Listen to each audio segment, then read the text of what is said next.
All right, let's see if things are happening here. It's been a while.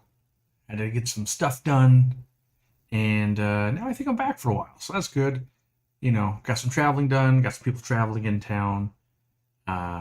Keeping Fish Simple will be visiting at the end of the month, so that'll be fun. Dean's showing them around. I can hear myself. That's not going to work at all. Hold on 1 minute. Oh, it's going to drive me nuts. I got to found it. All right, we're good. I was trying to make sure the text notifications worked, and they didn't because I got rid of text notifications for a long time, and now that I brought them back, I have to be re-verified. So if you want to get text notifications when we go live, down in the description, you can click on that, put your phone number in, and I'll try to remember to tell you guys, hey, go on live. It should be basically Sundays at 8 p.m. Eastern, and so that's a schedule. But if you're like me, you forget all the time, even when you intend to not forget. So the first question I was going to answer from hanging out in the chat before we went live is from Lisa the Wolf. Why do pH crashes happen even in well-established tanks with a decent amount of plants? So, it's been a while since I've been live. So, I'm going to start with everything I say is based on my experience of being a fish room nerd and not a scientist. So, when it comes to pH, you have something called buffer in your water. That's usually called KH. Fancy words, but the KH is the amount of buffer. So how much poop or how much stuff can happen in the water before the pH is going to change, right? Now, we all have different variables there. I've got a ton in my water here because I'm on well water, where the previous home, which you guys have probably seen lots of videos from, had like none, and my store has very little. So the amount of time I can go between, let's say, changing water or buffering, vastly different in those two scenarios. And so you might have the same scenario going on where you don't have much in the water, or you've got tons and you've never had to worry about it. But what happens is when we convert waste, typically, so we feed fish, they go to the bathroom, and we have bacteria break it down. Well, in that process of going from raw waste all the way to a nitrate, these little ions, acids, are made. And if we do that a bunch, we make the water more acidic.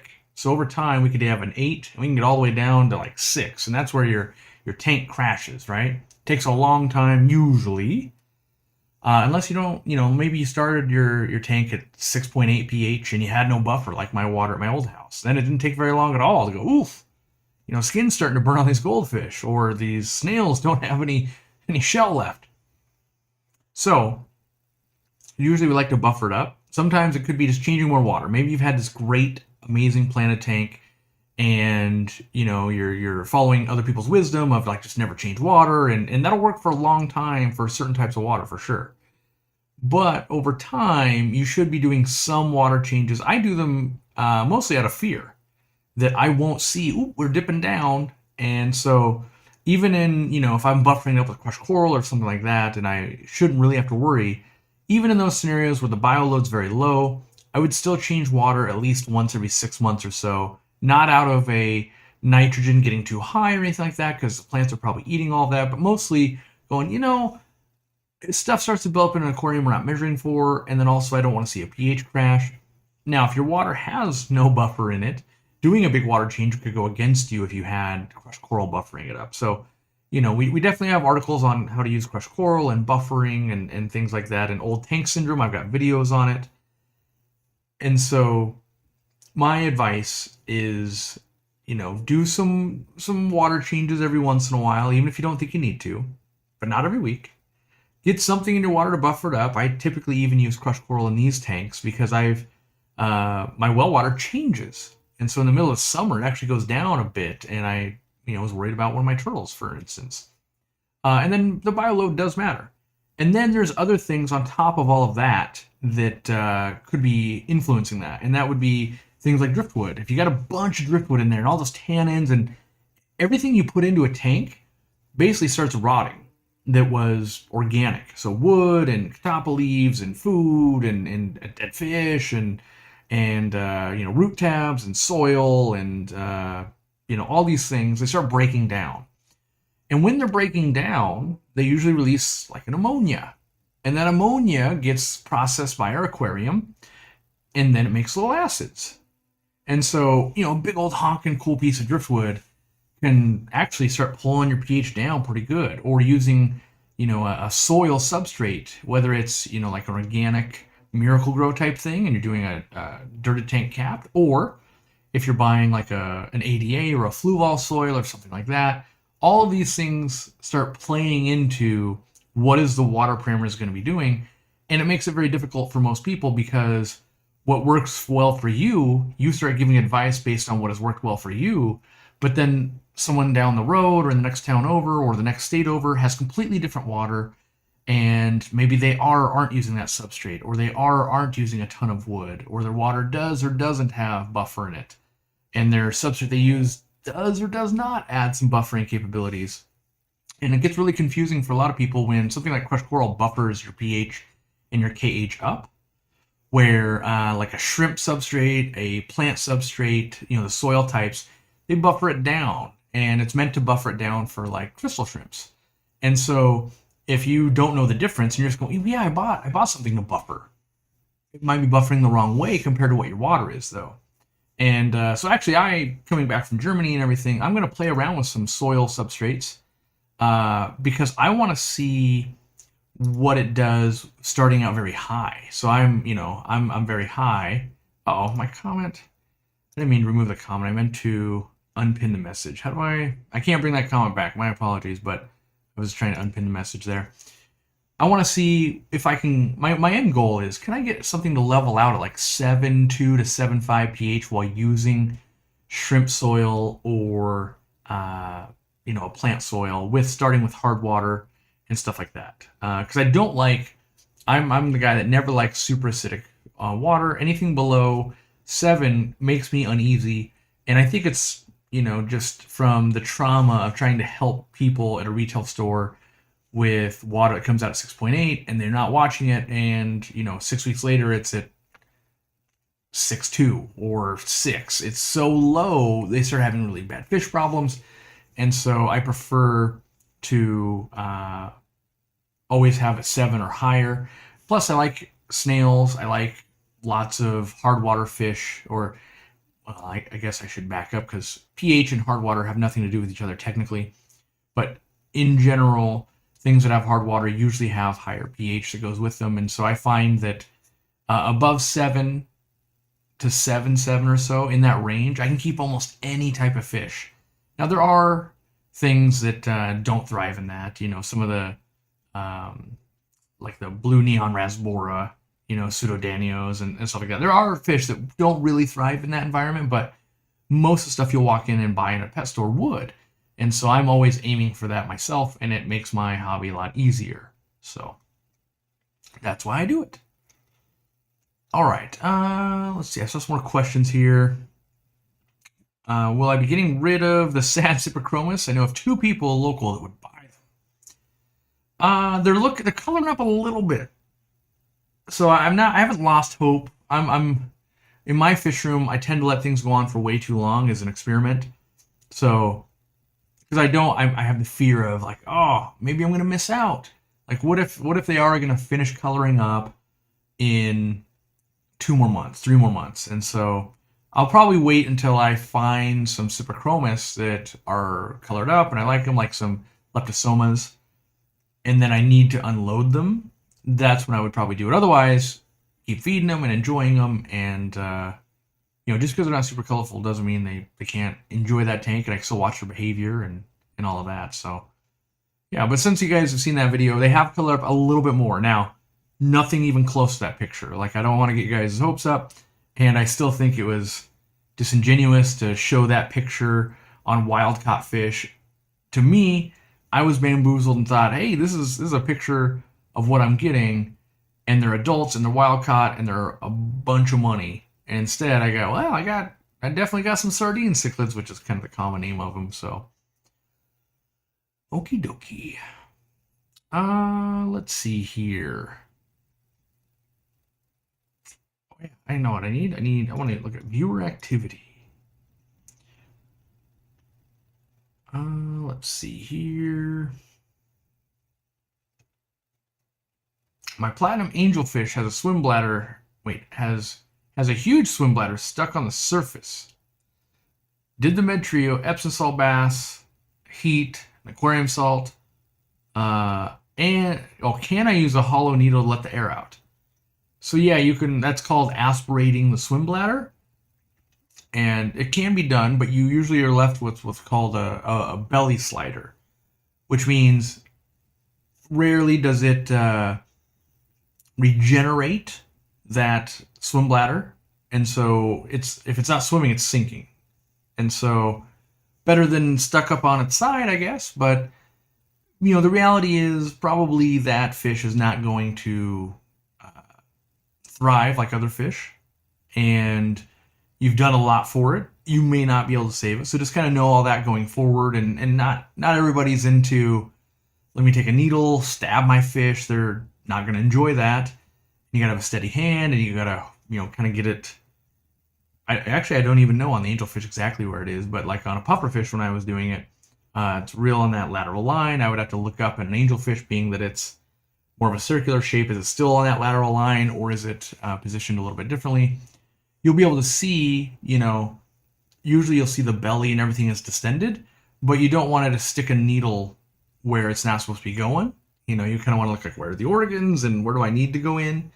And so, just be ready for, you're going to give it your all, but you're not a trained, vet to do this. Not that many vets are, honestly. And everyone's got to learn themselves. So, I've only ever had to do it once, really. I'm not an expert by any means. So, but that's been my experience. Someone else had asked, how can they treat some blackbeard algae on a crinum with goldfish, and they don't want to use algae eaters? My first thing I would still tell you, get yourself some juvenile Siamese algae eaters. I think that's the easiest way to attack that, or some flagfish, either one, and see what they can do for you in a month or two.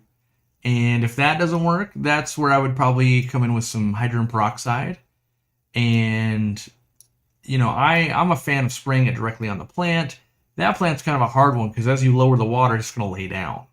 It's not going to be easy. So the plan I had devised in my head while we were waiting to go live was, maybe what I would do is I would ask my local fish store for a styrofoam cooler lid, like the ones you see fish arrive in. Get that lid, and I would drain a bunch of the water in that tank.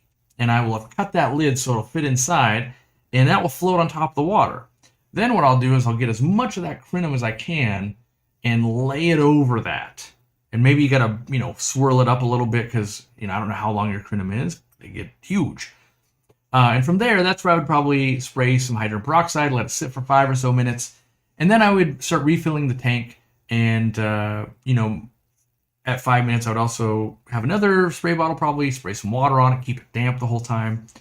And then, after 10 minutes or so, I would probably let it back in the water, and you're going to see a lot of that algae die off. But you still want something to kind of pick at it, and that's where Siamese algae eaters or flagfish will also help you with that. So, let's see here.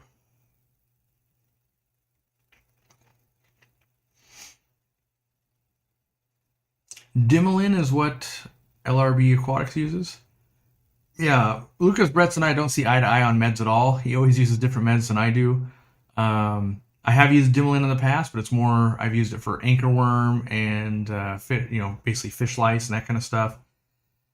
I'm not aware that it works on swim bladder issues, but I'm very careful to recommend a medication, because I see so many hobbyists, they end up owning an entire pharmacy. And in my opinion, the average hobbyist doesn't get enough kind of reps in with meds to know what they do. And so if I say, hey, go buy another $40 bottle of medicine off of like eBay and then try it, and it doesn't work, one, I've wasted your $40, and two, you haven't really learned what that medicine does. Um, and so, I see it even in our own Facebook groups where they were wondering what they should do. They said, okay, I have these products, right? I have Stability, I have Prime, I have Stress Coat, and I have Tetra Dechlorinator.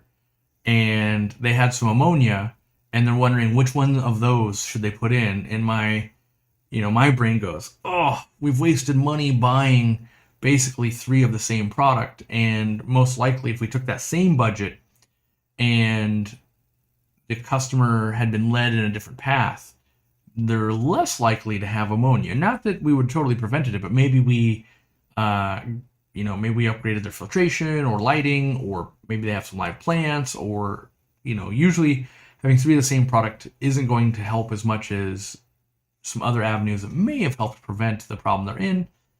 Maybe even having some more test strips, So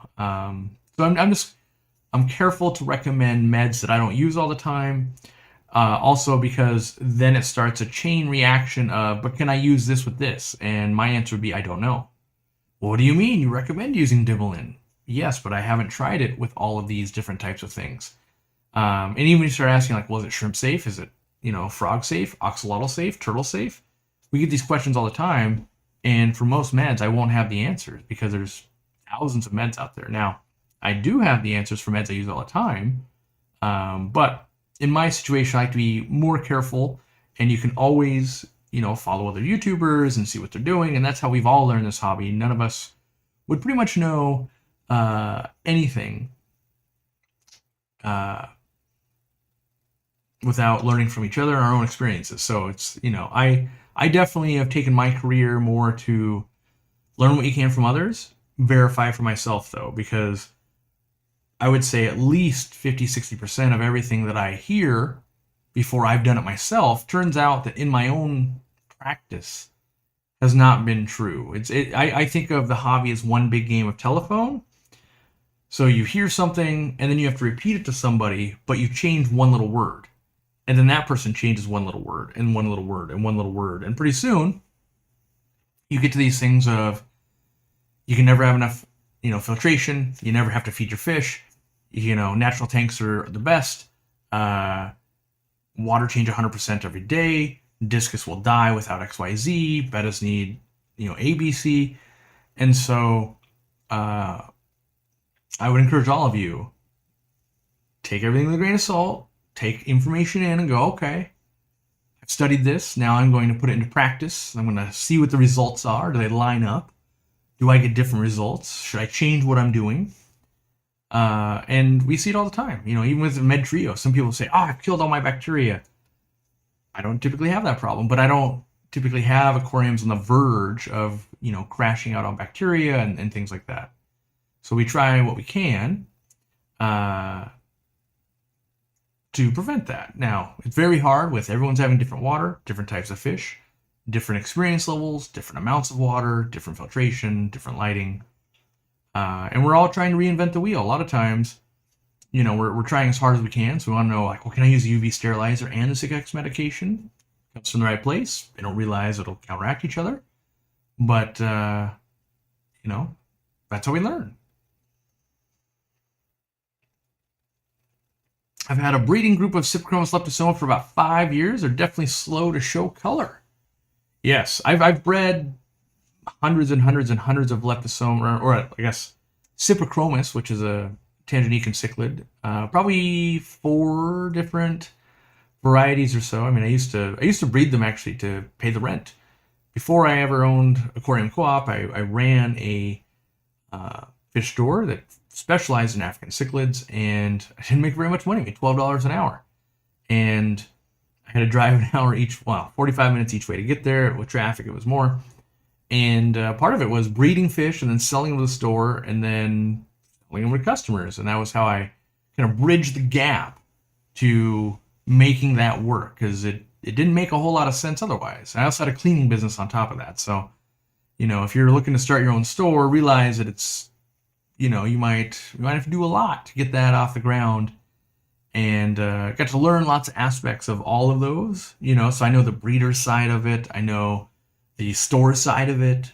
I know, tank cleaning and all of that. And you learn, you know, I would say you get a different perspective when you get to go to people's homes. So when you go and you clean aquariums at people's homes, you get a very different perspective than what they tell you at the store, right? And so, and you find different clients. There's clients that money is no object. There's clients that only call you after a year because their tank is crashing. There's clients that, uh, you know, have all the money, but they want the fish to go together. They don't care. I remember one of my wealthy clients, we were breeding some African cichlids and things in the tank, and they wanted clown loaches, and I said, okay, I can make that work. And then they had donated an aquarium to a kind of a famous building, okay, and they'd put firemouth cichlids in there, and they wanted firemouth cichlids in their own home. And I, had to, I kept pulling out the book and like it should work. And it's like, yeah, I don't know. I highly advise against this. And all of this craziness was actually going on in only a 65-gallon aquarium. And so it can be very hard to manage that kind of stuff. And you learn that different types of customers and there's different challenges, and you're going to face all of them once you're the guy at the top or the gal at the top of that fish store. And going, well, how do you say no without losing the money, and without making them angry, without sending them to your competitor who might say yes? And if it does work out, you'll look dumb. And running a fish store is kind of that. You're always playing the odds. Like, well, the betta shouldn't be able to live with the arowana. Like, it's a 98% chance that arowana is going to get big enough and just eat that betta. But there's that 2% chance that it doesn't. And when it doesn't, the customer will love to rub it in your face, like how wrong you've been, how wrong you are. And it doesn't change that, like, I still wouldn't recommend it, but they will stand there and recommend it to your other customers and your other employees. And then, if some of them do it and they get eaten, they're still angry at the store owner. So lots to learn, and lots, like, how do you don't really run into that in your own fish keeping. You just kind of, you do what you do and you hope for the best and you learn from it yourself. Let's see. Props for supporting Fishy Biz Aquatics. Yeah, he's a science teacher. I guess that's how I'd classify him. He's teaching ecosystems at a high school, and he does a couple things. One, keeps lots of aquariums at school, so we're supporting that. We donated 30 setups basically, not the tanks, but like heaters and air pumps and sponge filters and that kind of stuff. And then he also does, he gives away like turkeys and hams depending on whether it's Thanksgiving and Christmas, and we donated some there too. And kind of as a low-key moment, when we do this kind of stuff, we try not to make a big deal out of it. Not because we don't want to publicize it, because it is good, but we also don't want to get lumped in with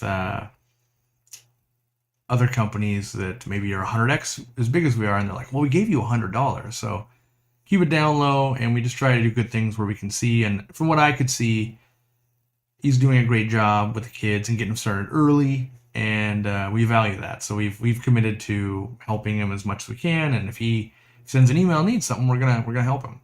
So I think that's a good way to start.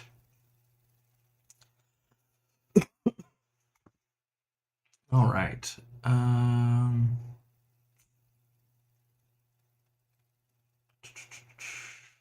Trying to find. All right. This is gonna be I'm gonna ask a question. Is Fishfam Link? Are you here? I see this in other live streams where I'm lurking, and I don't like the spam part of, like, it says current viewers 505, max 530, participants 115, like count 194. I don't need another bot. So if that's you doing it manually, let's not do it.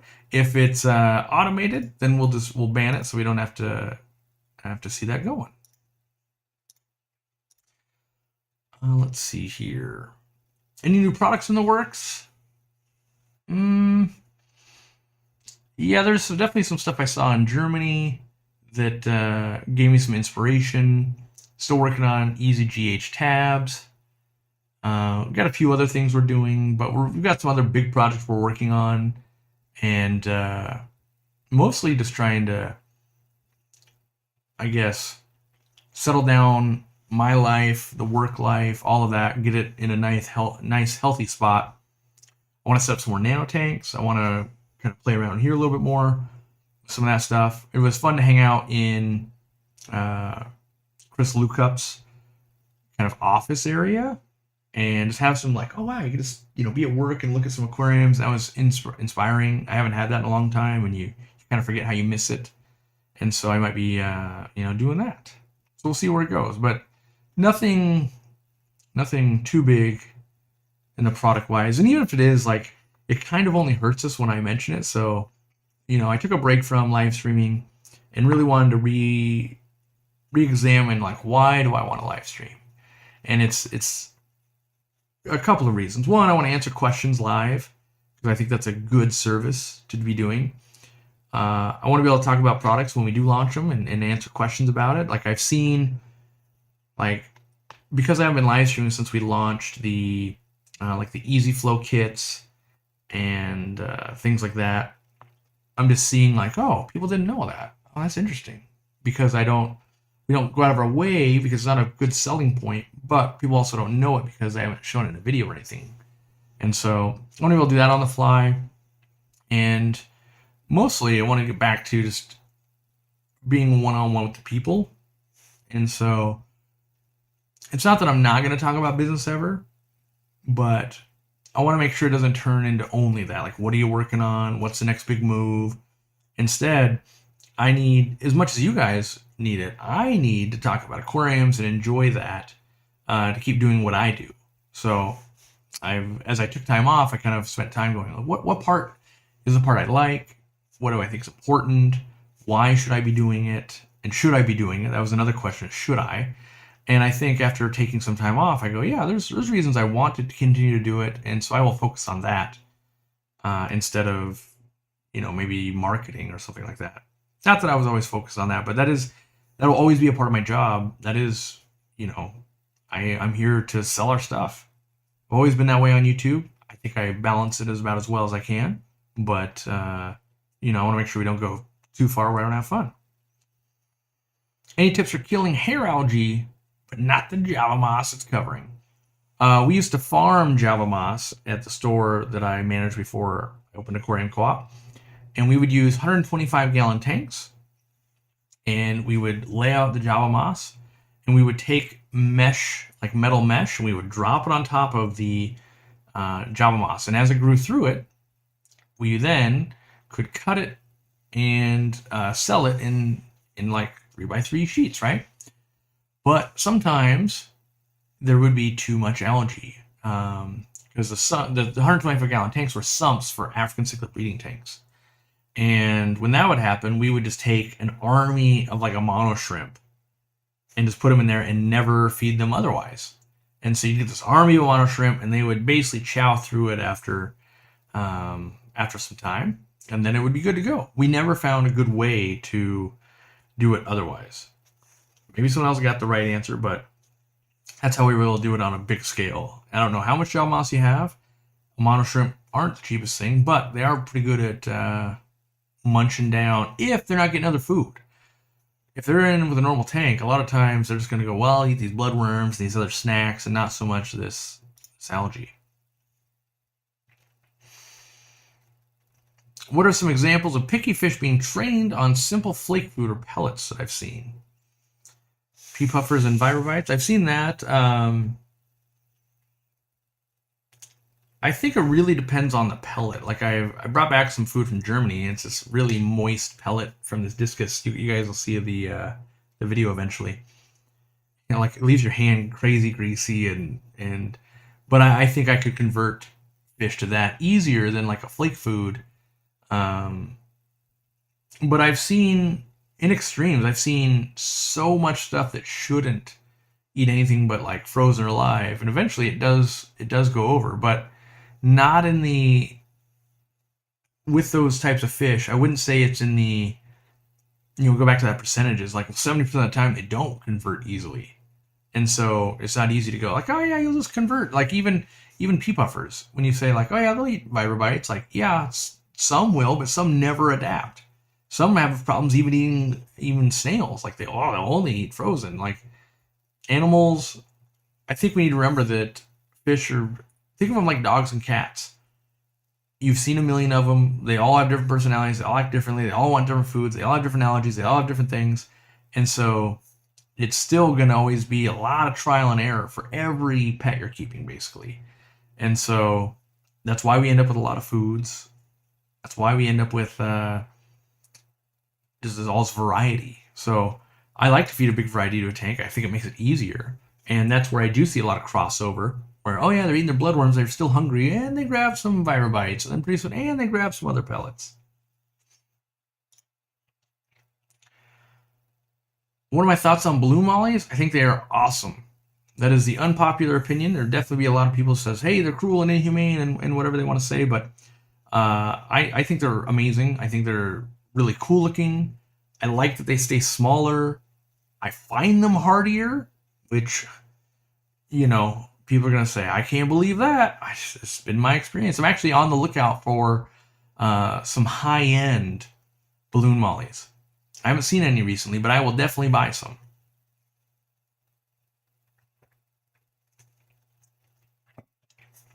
Does the Easy Flow take in more power from the air pumps? I used to run 2 filters with 1 pump, and after adding the Easy Flow, I can only run 1 now. I have all accessories to adjust the flow. The difference you're probably seeing, and I don't know the exact setup, but if you don't have an air stone at the end, so your original setup probably had an air stone at the end. Now you have the air collar. The air collar will allow a lot more air to go through. There's less resistance, less back pressure on the pump. Good thing. But with that less back pressure, it's going to be harder to split it. And so the easy answer would be like, yes, you can put more air through an Easy Flow system. And yeah, we're actually looking into potentially beefing up the air pumps a little bit. Waiting on samples. So, you know, that's whenever I talk about that kind of stuff, like 2 years out. And by beefing it up, it's not like I'm trying to make it like, oh yeah, it's gonna make it, you know, crazy. Because you gotta remember what our air pump's designed to do. It's designed to run off battery power. You put a giant air pump on that thing, and it's gonna be like, yep, it ran for 11 minutes before it ran out of battery. But I think there is a sweet spot. So we might be able to go, hey, maybe we can, you know, maybe we can raise it by half a watt, get some more air coming out of it, or optimize the parts a little bit, get a little more air coming out of it. You know, one of the cool things, you know, the air pumps in the future will last a lot longer. I want to say I'd have to look up the official stats. We're going to put less on the box and the package because it's easier to sandbag it than it is to claim the world and be like, hey, it only was 98% of that. But I want to say it's I want to say the one outlet one will do almost 24 hours. I think it's 22 technically, something like that. We need to do more longevity testings on it. And I want to say the dual outlet one might be able to go as long as 48 in the slower modes, you know, so they turn on and they turn off, turn on, turn off. So, you know, we've really seen positive feedback from you guys on the air pumps and, you know, all the power outages and crazy snow we've had and all of that. And it was already on my to-do list of, you know, when I was actually, we were at the factory or we were at their factory, actually, we were just with them. And because they were taking us to fish places to film. I was asking, like, can we get more battery in there? Like, there's some more space. Could we get some more battery? And, you know, first we had to look up, like, can we ship more battery? Does that put us into a different classification? Is it more toxic? And the answer was, yes, we can ship more battery. So then we said, okay, well, how much more battery does it cost? You know, and the cost's not going to be too bad. So I think we're going to be able to keep everything at the same price and, you know, just have more for our money, which is good for you guys. Am I reading members only comments? No, I read whatever. Well, I do try to make sure I read them all, just like super chats. But no, I grab lots of other questions as well. Is a bubbler needed? I have a betta. In my opinion, every aquarium needs air.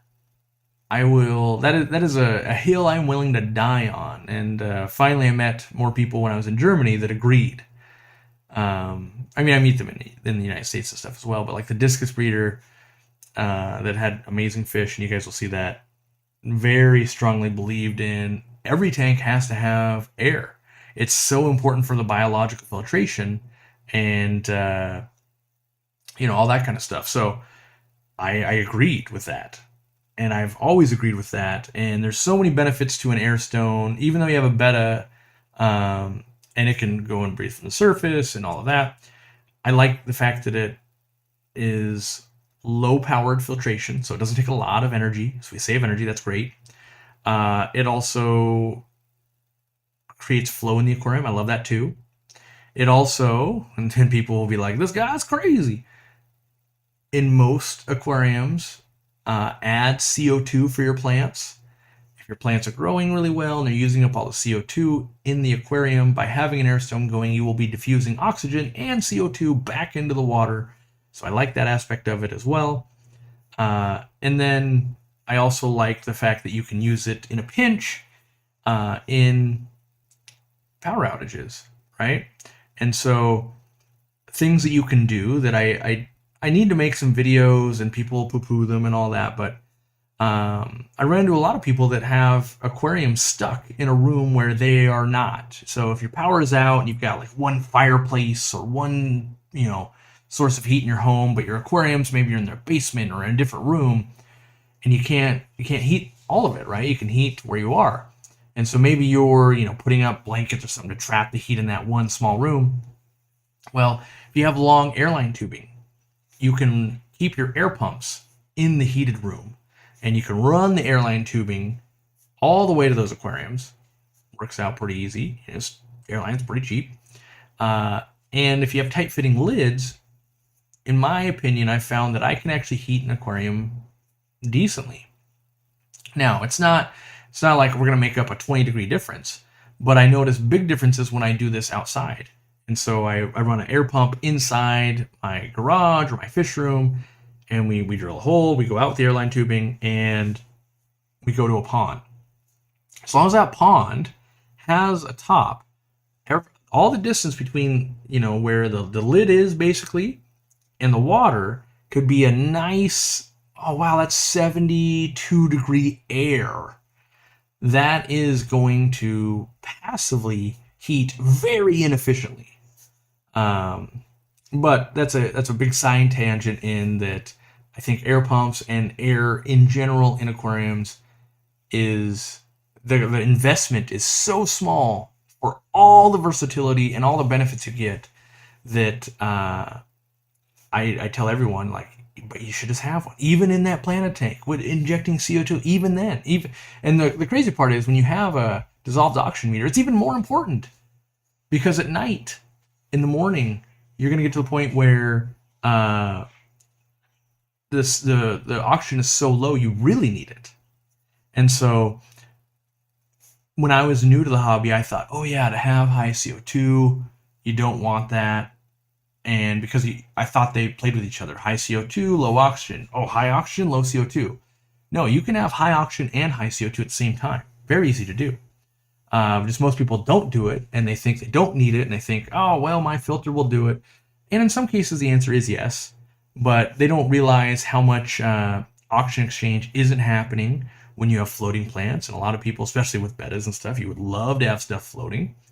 And so air stones, air pumps, I think are one of the key pieces of equipment. If I was to pick the most important piece of equipment to keep my fish alive, it's an air pump. And then, like, if I was on a crazy strict budget, air pump first. Second would be a light. Not to keep them alive, but just that's what I would buy, because a heater, there's so many amazing fish and shrimp and snails and everything you can keep without a heater. And your house, if you keep it at like 70 degrees, you can keep most of the fish anyway. But, most people aren't on that crazy limited budget, so you can afford to be like, well, I bought a filter, and I have a heater, and I have an air stone, and I have this, and I have that. But I think it's one of the very, very basic things that, everybody should have in an aquarium. It rules out so many problems. It helps in so many unique ways that I'm a big proponent of it. Let's see here. Place to visit while you're in Germany. Aquarium Glazer doesn't let the public in. A lot of places don't just let the public in. It was, I was there for 2 weeks.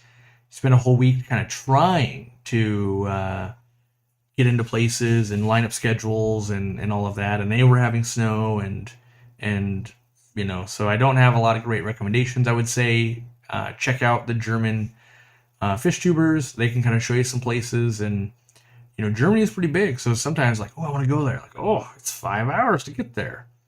So, it's not always easy. Let's see here. Have I ever had a pleco that won't quit hiding? Is there any? Wait, if there's any light, he goes into hiding, and he even abandons the eggs he's sitting on. You might just have way too much light. We run our aquariums usually pretty bright, and they don't like that, really. Might be able to put in some floating plants that might help that a little bit. The other tricks you can do is putting a background on your tank, maybe even sides on the tank. This gives that more kind of closed-in feel. Create some more overhangs. So maybe you got a big piece of wood or some big plants coming over that kind of, it's like getting under the shade of a tree from the sun. All of those, I think, help. And different species of plecos are also different levels of, how much light are they willing to tolerate. Hey, I want to give a shout out to Killer Kitty, who's given away 5 memberships twice now, and then also Branton Lightcap. Thank you guys, and hopefully you're getting some enjoyment out of the club yourself. You can save 5% on our website. We hire speakers every month to give a talk. We pay them $500. We go out of our way to hire people that aren't already on YouTube. We get suggestions all the time. Why don't you get this person? They're real popular. And my answer to that is, yeah, they're real popular and you can watch their videos anytime you want. We're trying to find people that aren't exactly already on YouTube all the time, so you can kind of learn from them as well. And, not that we would never have another YouTuber on there. We have and will have in the future again. But, if you want to hear someone give a talk and they're already on YouTube, encourage them to give that talk. That's what I would tell you. Anyone have thoughts on the canister filters built with the heaters like the Waze Thermal? Is it a gimmick or is it worth it? In my opinion, I wouldn't say it's a gimmick because it does work.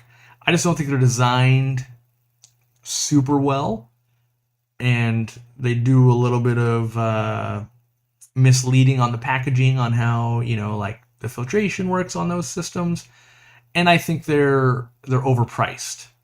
Now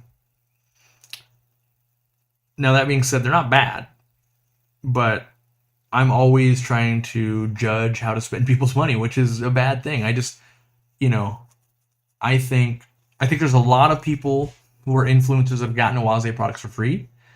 But when you actually have a real conversation with them, they go, well, they're pretty spendy. And I think that's the comment of if money is no option or money doesn't matter, then sure, grab one and you're probably going to be happy. Just don't accidentally snap the heater by setting it down. But if you're going, well, I've got a budget, and if I've got $1,000 and I want to deploy it through this fish room, I would say like, well, a flue ball filter is pretty efficient money-wise. Eheim, I think the Eco line pretty efficient. I think there's a lot of options. I think with the Waze, they're more trying to be that higher end brand, but not backing it up with what I think that higher brand should bring to the table. Let's see. Out of curiosity, can our Easy Flow kit be used with underground filters? I bought a couple underground filters. I'm going to start playing around with how can I adapt it. And I do think long term, we will either build some adapters that we sell, or we will come out with our own underground kit. Is that 2 years from now? Is that 6 months? I don't know. I'm interested in it. I'm not interested in the full-on big underground filter systems. I don't think that's where the hobby needs to be. But I am thinking about, what about if you had a filter plate that was, let's say, 10 inches by 10 inches, and you put that under your substrate, and you had an easy flow kit going to it. What is the amount of waste that could handle compared to a sponge filter? So I think there are some things to think about and test and see what I like, and go, okay, I've used underground filters before. How would I maybe improve upon one or change it? I've got some ideas, and I don't want to give them all away and have someone beat me to market. But yeah, I do plan to work on that, whether it's just gluing it straight to it or building an adapter. Usually with PVC and especially 3D printers nowadays, you can adapt anything. So if there's someone that sells on Etsy or something like right now, I would say probably making an adapter that fits our easy flow to a 1-inch piece of pipe, which whatever the diameter of like leads and penplex under gravel and stuff like that are, would probably work okay for a lot of people. It won't be, my goal is always though, like, yep, making an adapter is different from like, but how could I improve upon it?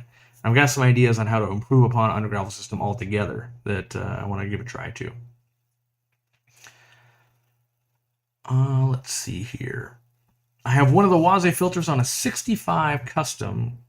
Great job, but it's expensive. It's my display tank, so I like the cleaner look. Yeah. Yep. No problem with that. At the end of the day, like fish foods and a lot of things I've talked about, we're in an era where so many products are so good that we're battling little features, whether it's a food or this CCAM title versus the Aqua Clear versus the Waza hang on back versus the Penguin filter versus, they will all do the job. They all have different price points. They all have different warranties. They all have different, like, oh, that's a pain in the butt. This has this rattle. That has that thing I don't like. But if we were ever in a point where, like, let's say you had like almost no money and you just had to go to garage sales or find stuff on Craigslist for free, any of that stuff would work in the hobby and you could enjoy fish to the fullest. Like, I don't think I've ever seen that. I probably have. I can't think of a time. I probably have, but the reality is I don't think equipment has ever held someone back from the desire of keeping the fish they wanted to keep. So rare. Like, even like, oh, I want to keep this giant Mabu puffer. If you had a large enough stock tank, you could do it. And even if you had really terrible filtration, you would just change more water. And so I think we get caught up in but I like driving a new car. And that's what most of this equipment hobby is, honestly. Is, and don't get me wrong, I partake in it too, and I facilitate it. Like a lot of I saw someone went to our retail store and bought like 60 easy flow kits to upgrade their whole fish room. I did the same thing. But the reality is it will not be the difference between like, oh, I can do this or I couldn't do this. It might save you a little bit of time. It might improve a little bit of flow and you might feel better about it. But I think it really is like a new car. So few times do we as the public like wait for a car to fully break down and not be repairable and then go buy a new car. Instead we go, well, it's been a little while. I could use a new car. That one looks cool. I like that color. Does this thing. My car doesn't have Wi-Fi charging for my phone. I can't live without it. But the reality is all the cars will get us to where we need to go. And the math almost never works in terms of like, well, I'd save gas or I would do a thing. The reality is we like to buy stuff. We're a consumer economy worldwide. And so, yeah, if you like the Waza canister filter, go buy it for sure. Let's see here. Just place an order on the website? Well, thank you. The more you guys buy, the more stuff I can do. Let's see here.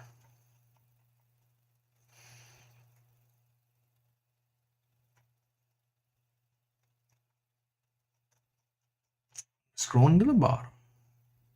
My raspberry pork chop don't like to eat extreme flakes. I thought they eat flakes. Any comment about that? Well, you could have flakes that are stale. You could have fish that have parasites. You could have only fed them once. What I'm really learning right now, I'm working on flake foods to launch at some point. Waiting on my new blend, actually, that I want. But what I'm learning is, no matter how good or bad a fish food is, there is a warm-up period. And so if I take the world's best food and I drop it in front of fish that I've never seen before, it's like a 50-50 chance they'll scarf it or just be like, no, I only eat algae wafers. And so, but after like a week, you pretty much get the scarfing action because they're like, hey, that was it's kind of sitting on the table over there, and a couple hours later I tried those cookies and whoa, those are good. And so that's I've got a lot of things I want to do in the fish food world. I've really been spending way too much time reading about fish foods, and I've been keeping to myself because it's only going to have people attack me. Because we love to say like, no, my grandma's got the best spaghetti. No, what I'm doing is great. My fish love it. You don't know what you're talking about. And it's true. I know. Grandma's got great spaghetti. But when you go and just start Googling it and actually start reading the too many pages of nerd terms, but, things like, so being that I'm getting into it, I'm learning more than I've ever known about fish food. I still believe the number one trait is, do fish want to eat it, and will they eat it well? I still think that's the most important. But when I start looking at the industry, and I'm studying the industry, because I feel like if you study where it came from, where it's going, what's happening, you know a lot more about choices that are being made. And so some studies that I've read, okay, let me back up. I want to talk about food because I'm jazzed about it, right? Okay, what's the problem here? The problem is we already know what the best fish food is, and that is high quality fish meals are shown in studies to basically be unbeatable. Now, that's a very broad statement, and already people are going to be like, fish meal, Scott doesn't know what he's talking about. Let me break it down. There is a huge variety in fish meals, and the average hobbyist lumps it together. Oh, fish meal. I heard that was bad. It is bad. What we need to reframe. Fish meal is like saying ground meat, right? So what's the difference between a McDonald's hamburger and a $70 burger from a high-end steak restaurant, right? Some people say, well, they're just charging too much. But there is some difference. Let's be real. The McDonald's hamburger, we're going to put as many fillers as we can to bring the cost down, make it cheap, make it palatable. We're going to use lots of spices, everything we can do, right? But maybe in a higher-end burger, maybe we're using, we're going to grind Angus or Wagyu beef, or maybe we're going to grind some bacon into it, right? Or some other things to try and make the value of a $70 burger. But at the end, they both came from ground beef, basically, right? And so fish meal is just like that. You could have very, very crappy fish meal, or you can have really high-end fish meal. You can also go, hey, I'm going to take that fish meal and I'm going to put some grill in it, like bacon. Hey, I'm going to put some spirulina in it, like some nice crisp lettuce. Hey, I'm going to do these things. And so the studies basically show that fish meal, from the testing that I've read, and I've only spent like 40 hours of reading these studies. So there's someone out there going, I've dedicated my life, and this guy doesn't know what he's talking about. And I'll say, you're right. I'm only 40 hours into reading these studies. I haven't dedicated my life to it. So, but basically, the takeaway is nothing beats a good quality fish meal. in the way the protein profile, the lipids, the fats, all the things that are, you know, and it kind of makes sense. Like fish are basically meant to eat fish, whether it's a baby fish, whether it's a rotting fish, kind of made to do it. And then you add some vitamins in, you add some other stuff, right? But why do things like soldier fly larvae exist, right? It's an alternate protein. Why does soybean meal, cornmeal? So usually you have to have some kind of binder. So that's why cornmeal and soybean meals originally kind of got in there. They got to bind it up. But then what they found with testing is certain amounts of alternate protein sources are utilized by fish. Just like a certain amount of not ground beef can be utilized in a McDonald's hamburger and the public will still eat it. Now, no one's saying that hamburger or that cheeseburger is better than a really well done homemade one by your family in your backyard. No one's claiming it's healthier, right? But they'll still eat it. And that's what's going on in fish food a lot of time. And so when we look at some of the studies of soldier fly larvae, it is I've gone ahead too many steps. Why? If we know that fish proteins are the best, why are we getting away from it?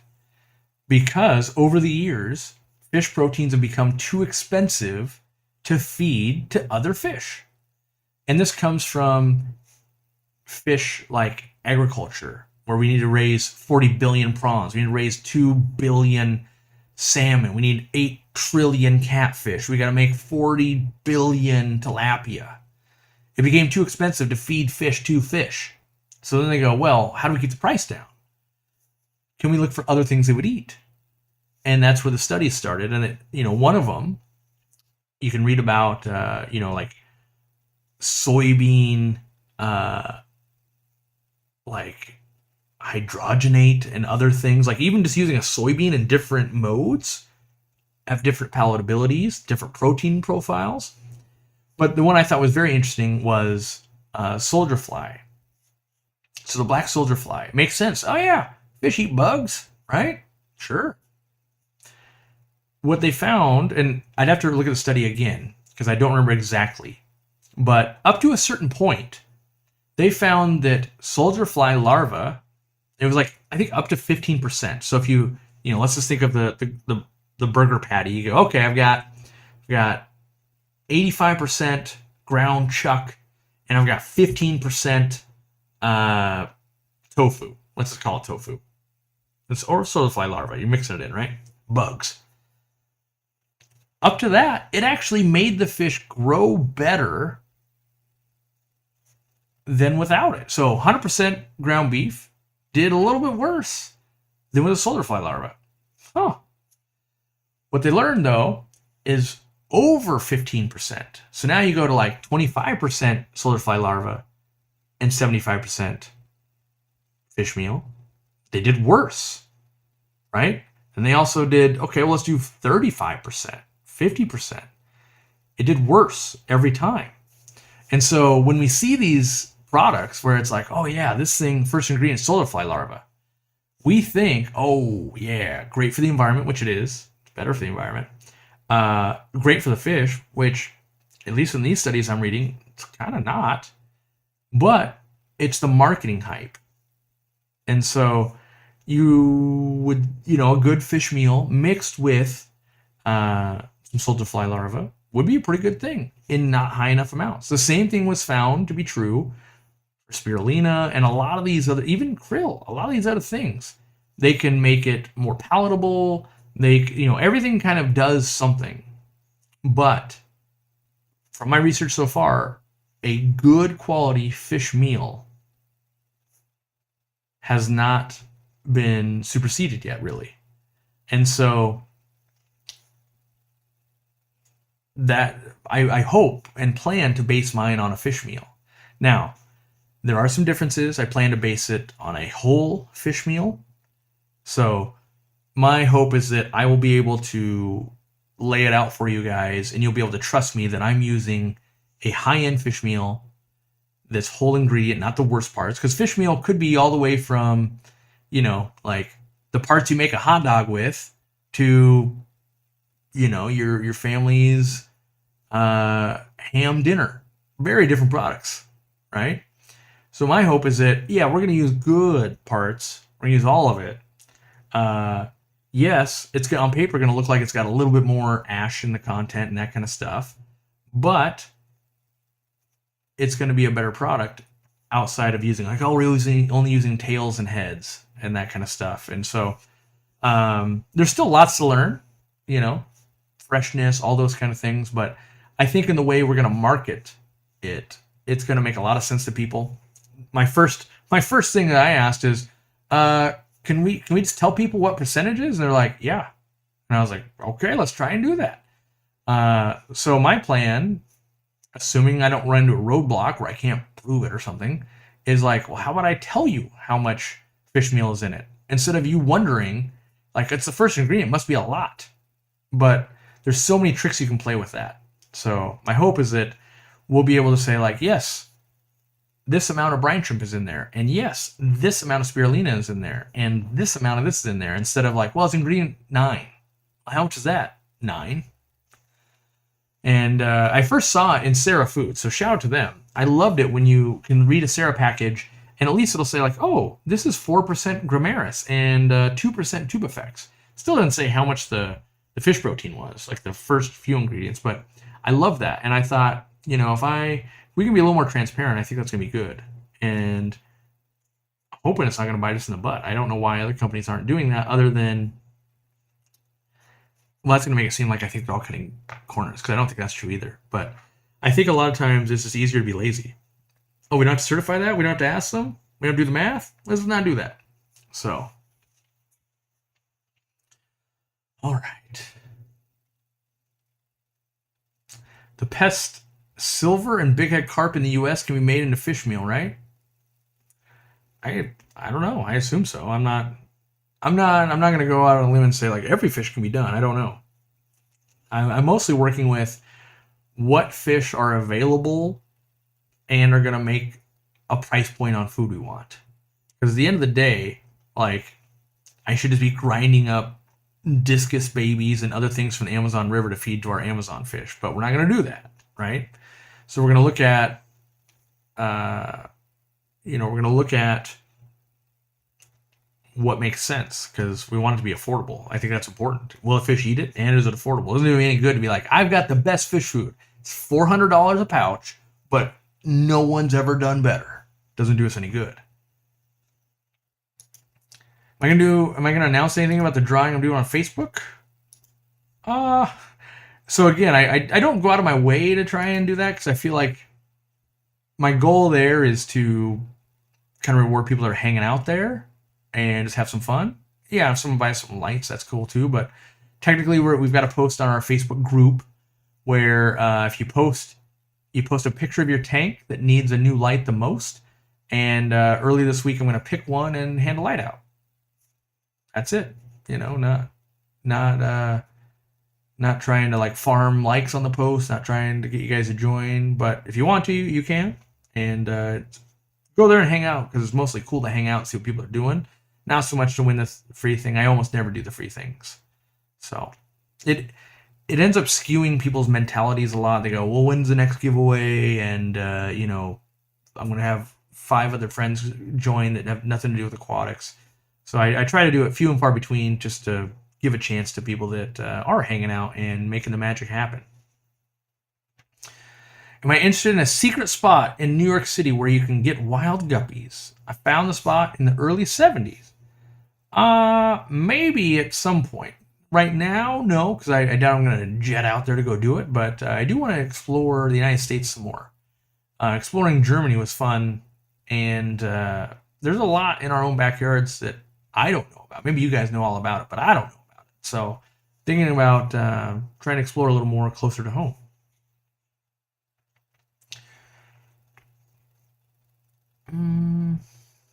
I have a pH of 6 or 7.6 and definitely hard water. Is this okay for mono shrimp? That's fairly similar to what I keep, and I seem to have no problems with them. So I would say you're most likely to do okay. And in fact, Almanos like a little bit of brackish water when they're raising their larval fry, as I'm going to call them. So typically they'll do just fine in that harder water. So yes, with that food, don't bother asking when it's coming out because it's going to be out when it comes out. It's very difficult to get more batches run and do the testing and all of that. So it's definitely not something I'm trying to rush out. It'll be ready when it's ready, but it is a product that I do think we can make better over time. So when I have something that I think's worth sharing with people, we will. And then I will continue to go, well, let's try a batch with this mixed in because I don't know it all. And I also don't know how all fish will take to things. And so I think there needs to be a lot of testing and, trying to make it a little more floaty, a little less floaty. Might try and change the color of it a little bit.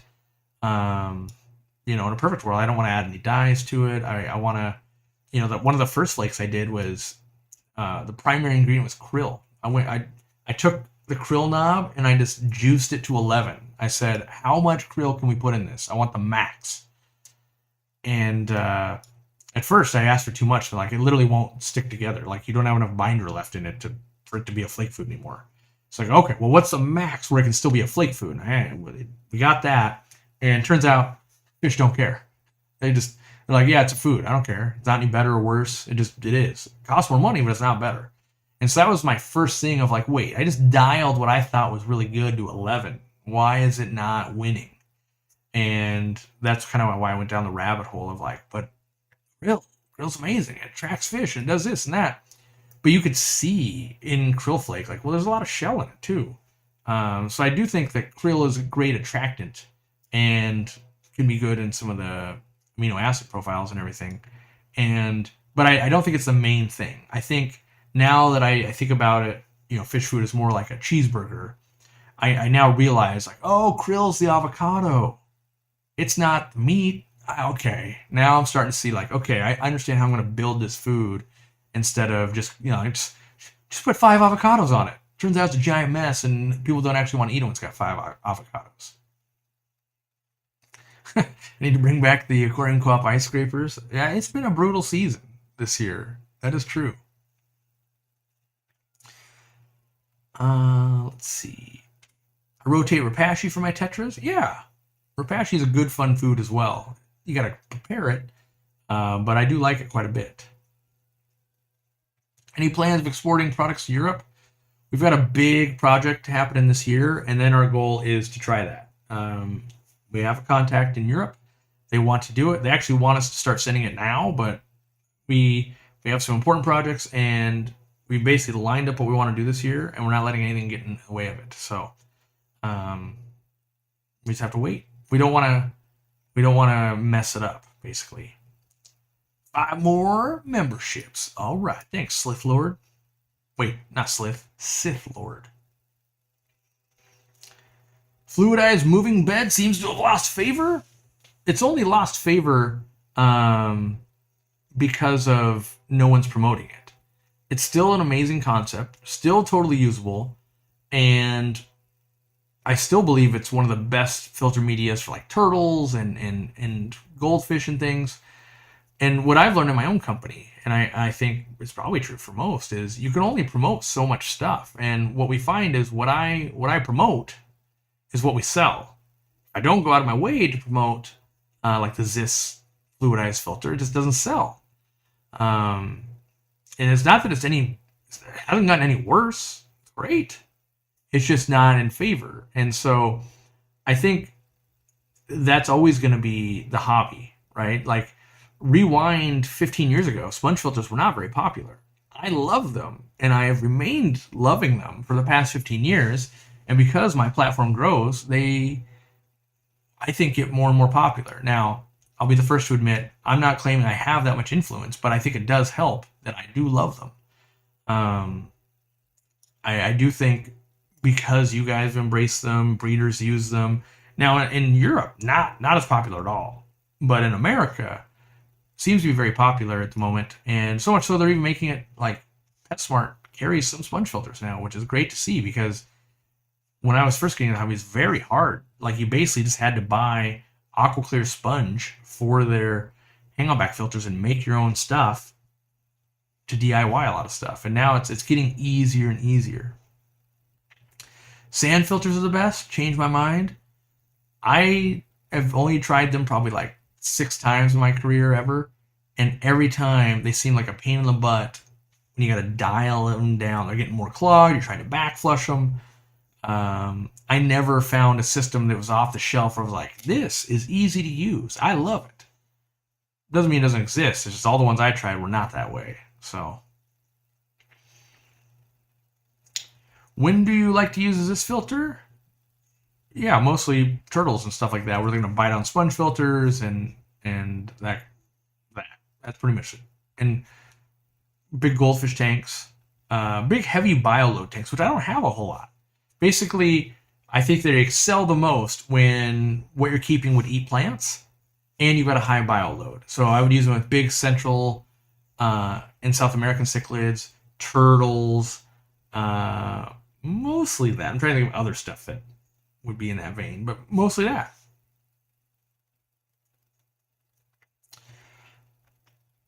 I got an order of the Easy Flow kits from April's Aquarium and used one to make a fry tray. I did see someone post that they did with enough flow you can get the water to lift out of the water. So there is some. I'm excited to see what the adaptations will be done to, like, okay, there's this, but now more people playing with it, more ideas start spawning, and things can always get better. Do I remember what species and nutritional studies were being done on? I don't. Mostly from what I was reading, it would be like things like guppies or food fish. So it depends. Like different labs, they were making their own foods and they were drying to a certain percent and they were feeding to the fish they were studying. So, and yes, there is all the scientific variation in the world of this study was run on this fish, therefore take it with a grain of salt. But I know that I'm never going to do 1,000 different studies on different types of fish with different types of blends and things. So I think some leeway I'm always going to allow of like, yeah, well, I'm probably not going to test this version of soybean meal with this type of fish in this amount in a scientific study. I'm just not going to do it. So I'm probably reasonably going, the results seem like they've done an okay test. And I think that's probably true. Could be completely wrong, and I'm leading us all astray. That's why I'm a fish hobbyist and not a scientist. How's my pond doing at the new pump? It hasn't frozen over, and I don't think everything's dead either. But I am considering swapping the smaller pump by the pond for the bigger one in my fish room because I've got too much air in the fish room and I would like some more air in the pond. But it's been cold and rainy/snowy, so I haven't done anything. I usually go from my house and I scurry over to the fish room and go, oh yeah, it's warm in here.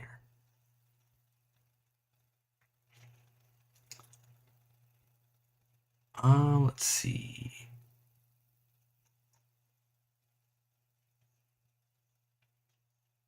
Sand filters are used by zoo aquariums because of huge biological capabilities. I've also heard that they're very inconvenient to use due to lack of mechanisms to clean them. Well, I've run sand filters and stuff on ponds and back flushing with air and that kind of stuff. It can be done, but the constant tuning I found that had to go down when you get like a hang on the side of an aquarium one, I didn't find them user friendly for me. Yeah. Yep, there is a new talk by Mark Denaro on labyrinth fish that was done yesterday. So if you just got a new membership, you're welcome to watch that. You can watch all the old talks.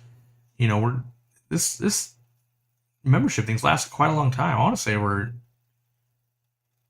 I'm saying the talk thing. I think we're in might be on year 3 of talks. So that means you get, might be on 36 of these things. I don't know how many we're up to. I love my saltwater eels. What are some cool eels or eel-like fish in freshwater? Check out rope fish, common eels like a peacock eel. If you want some monsters, tire track and firemouth, or not firemouth, fire eel. And then kind of in between, rare to find, but I've got an ellipse eel from Lake Tanganyika. That's one of my favorites because it gets long but stays pretty skinny around, so it's not too hard to do.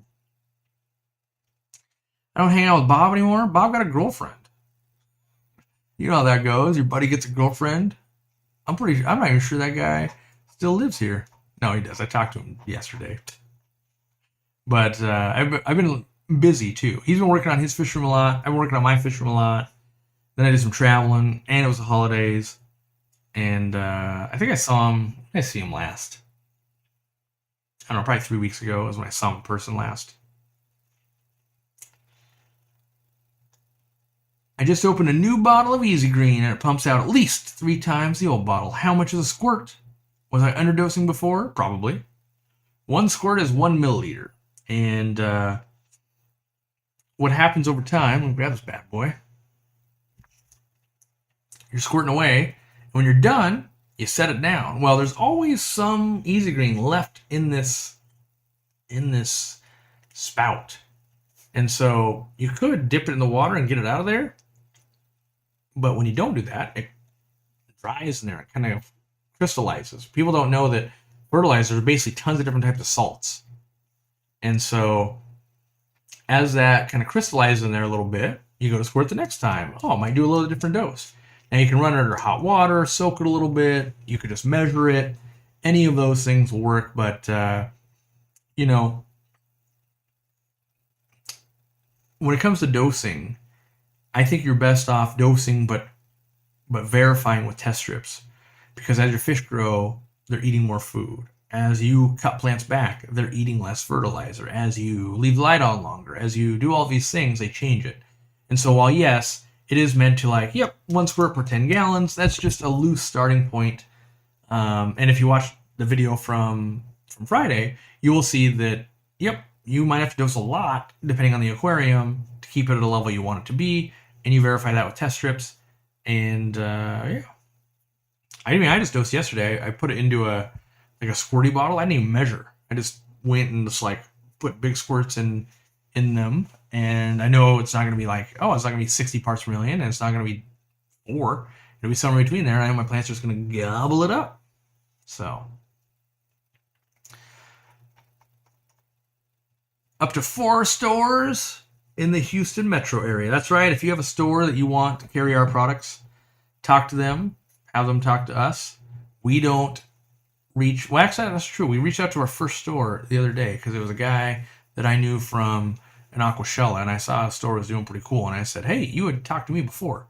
But in general, we don't go chase down other stores. We want them to come to us so they see the value in what we do, and not. We don't want it to seem like another person walks in the store, buy all of our crap. But it makes it easy for you guys to go and grab something real quick if you need it.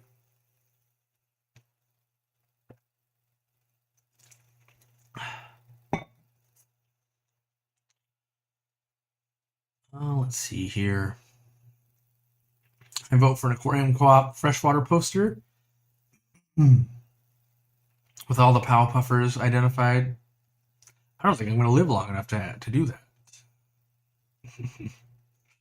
Yeah. Luke Up does want to do a bunch of posters with me. I did bring some home. Some ones I bought a poster thing to travel with because he's got a certain poster I really love. His first poster he ever did. No, I don't know if it's the first poster he ever did. Really old poster of his. Before he was a Shrimp King, he called himself the Crusta Hunter. So the Crustacean Hunter. Love the poster. And I finally brought one back with me. I actually brought 2. So, and I brought some other posters. And eventually we'll give some away from the Discus guy. He had some really cool posters. So definitely high quality, pretty expensive to make. So yeah.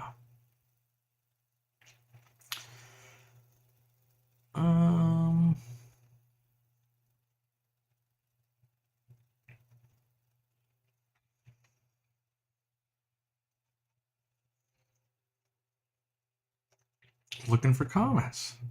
Ooh, here we go. Okay, not saying I don't use sponges, but have you ever made or considered making box filters for those of us that like it for polishing purposes?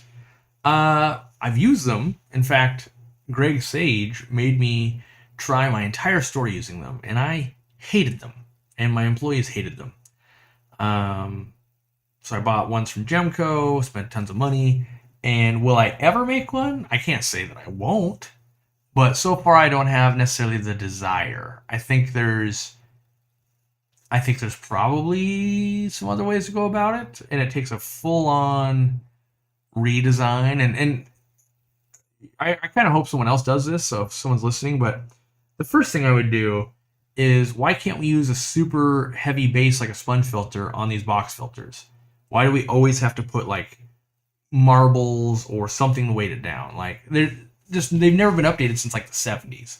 So if I was going to start doing it, we'd start with a nice heavy weighted base. I would probably make it so they're not fully clear. I would make it so that they are green or black with just a viewing window in them. I'd probably optimize them with the easy flow system up top. And I would change the plastic they're made out of. I don't like the fact that these plastic, if you drop them, they just shatter into a billion pieces. I would make them out of the type of plastic that we make our, I don't think I have one here, our catch cups out of. Those are basically indestructible. So there's a lot of ways I would do it, but I don't think they're economically viable for a company to do, and that's why that's why I think we're not getting much innovation on them. So while you could totally make the product better, I don't think they'll be popular. I could make them more popular, but I would be just destroying sponge filter sales to elevate these, and I'm not convinced that they're actually better. I'm not convinced they're worse either. That's actually not true. I am convinced they're worse because they were a real pain in the butt for the store, and we did not enjoy them, and it made life harder. So I guess in that sense, I do like them less. In a store setting, you get coolie loads, you get fish underneath them. Yeah, they're kind of a pain. But they could be, someone out there could spend $50,000, do the R&D, make the best box filter ever, and then recoup it over 5 years and break even.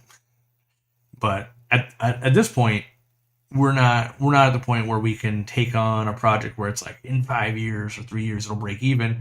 We still need to turn a profit to pay for employees and all of that. So at some point we will. I mean, at some point I'll be like, what's left on the list that I think we can make better? Swiss Tropical has an updated version. Let me see this.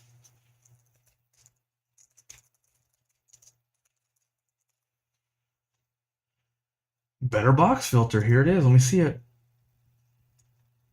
No, that's a garbage can with a sponge jammed into it. I've seen these.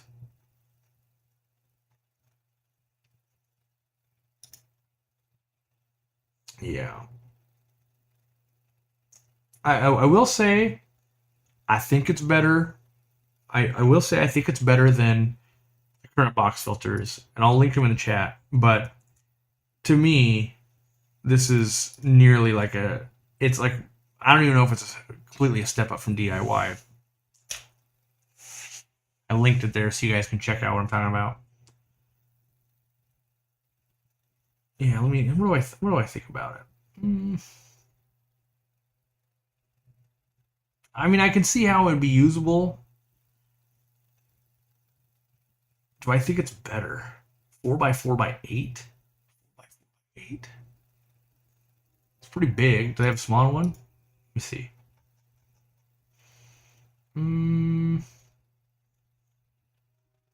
I can't tell if if they have smaller. They're also kind of expensive, 34 bucks. Oh wait, that's only for the filter. What if you want the full meal deal? Is it 50 bucks?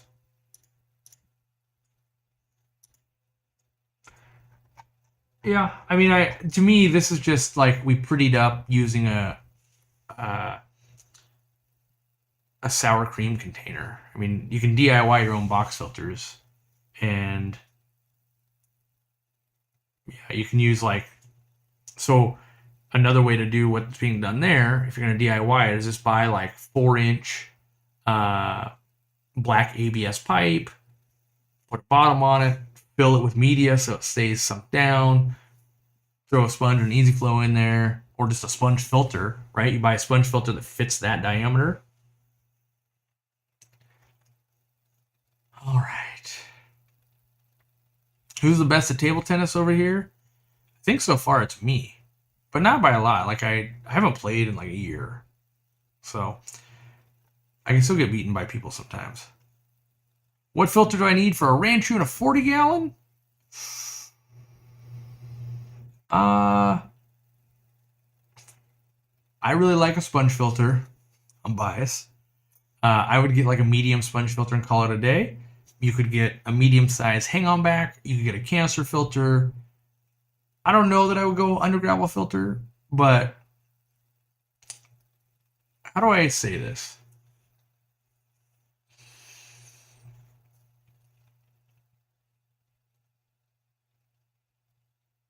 I was gonna say like pretty much any filter, but there are some filters that suck. Like in tank, you know, like those Tetra ones or like the in tank waterfall filters. I see those and I'm like, why do those even exist still? They're terrible. But yeah, any filter we sell, is that true? Yeah, any filter we sell would work out well for you. Uh, or ask like a goldfish for them. I would hate to say like, yeah, anything's gonna work, and then you go buy like random chain store thing, and some of them are real garbage. So or on Amazon, if you just hop on there and you're like, oh, let me type in hang on back filter, and you get some of these things that are just kind of terrible. I wouldn't want that for you either. So Aqua Clear hang on back would be great. Seachem Tidal, not my favorite, but that would work too. The Penguin filter would work just fine. Sponge filters. I mean, any canister filter pretty much. There's some other internals, like not a fan of the Shark, but it would work if you want to overpay for something. Yeah. How's Dean doing? Dean's well, I don't want to scare people, but Dean's a little under the weather currently, so we haven't been hanging out much yet. Plus, he's been doing the family stuff. I hope we get together soon. He was actually asking me if I would come over this Monday or Tuesday. He's getting fish from Dan's Fish and wanted to see if I wanted to film the unboxing, but I got stuff I got to do. So, yeah. If you're gonna buy from Dan's Fish, we do have an affiliate deal with them, so we get paid, and you save 5% if you use code Aquariumcoop. I literally am addicted to it. I've ordered from him like 3 times now. I check every day to see if he's updated the libraries, because he keeps bringing in stuff I'm interested in. He also is ordering from Aquarium Glasser. I talked to them while I was there in Germany, and so yeah. Okay, so Dean's already told people he's having some kidney stone issues, and he's having a real hard time getting to see the doctor. Might have to have surgery. So yeah, that's why we haven't been necessarily hanging out. He's, I've been busy, and he's been having some health stuff dealing with. But yeah, Dan's Fish, because he'll put stuff. The thing about Dan's Fish, and why I check it every day, is he'll put in like 2 or 3 pairs of something, and it'll be something rare that I want, and it sells out kind of quick. So I check it every day, a couple of times a day, just to make sure he's not sneaking by a library I'm waiting on. So Xavier Smith says, "Hi Corey, I want you to let you know that I have a master's degree in aquafeed nutrition, and you are spot on and doing a great job of explaining fish food. Thank you. If you're interested in sharing some opinion, Xavier, if you want to shoot us an email at like shipping@aquariumcoop.com, I'd love at some point to like bounce some questions or ask you like, hey, you got any other papers I should be reading, and or a specific book you think is very well done when it comes to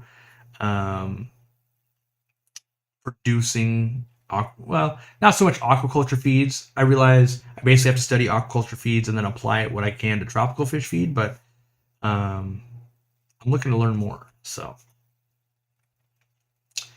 did I bite the bullet on some red-tailed hillstream loaches? I haven't yet.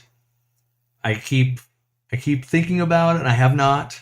They're expensive, and I'm like, where am I going to put these things? I don't know put them yet. So I haven't pulled the trigger. And there's no library, because if I'm already ordering something, then I'm more likely to order that. I'm not going to order them, I think, just them, I think. I think you'd have enough pull for Dan's Fish to hold something for you. I'm sure he would if I asked him, but I'm very into being fair. So sometimes people thought that I would buy like Aquahuna out of stuff, and no, I would always, like, I wouldn't go out of my way to buy and then tell people. I always wanted to be fair. So, because I do consider myself just to be another hobbyist. You guys might not, but I think I try to keep it as fair as possible, and you know, I don't go out of my way to like, ooh, I'm gonna get it, and then I'm gonna tell people. So I'm still kicking myself. I was in Germany, and he had Merry Widow live bears and tiger teddies, and I didn't order any because I was like, well, I gotta tell him that he's gonna hold it. I'm in Germany. And I was like, there'll probably still be some when I get back, or you know, like I'll wait a week and then I'll order them and they'll ship the right week and they sold out. So, yeah. A little trick, by the way, a little trick. If it's a new fish he just got and doesn't have a picture yet, those land up on like page 3 or 4. I'm really digging deep to find these. And then also, he did let me know, if you guys remember or saw another one when I did the unboxing, he has upgraded his packaging now, like the card. So he did implement that. And then on some of the listings now, you can see video, because I told him, when I watch your video of the tour of your place, I fall in love with the fish. I look at the picture and I'm just like, that's not a very good picture. Or how do I know that's the fish? When I see in the video, though, now I see the actual fish and the actual one that I'm buying out of. Dustin Fish Tank ad just played. Dang it! I wish I could have seen it. I find it comical when my competitors advertise on my channel. Like I know lots of them do it. Bulk Resupply was the one that was like doing it first. My stance on that is like kind of like, cool. You can pay money to advertise on my stuff. If you guys would rather buy from my competitors instead of, and you're watching me, like I've just done a terrible job. So, yeah. I mean, I guess I get paid. He advertises to you guys. I get paid. It's win-win, I guess. Let's see here.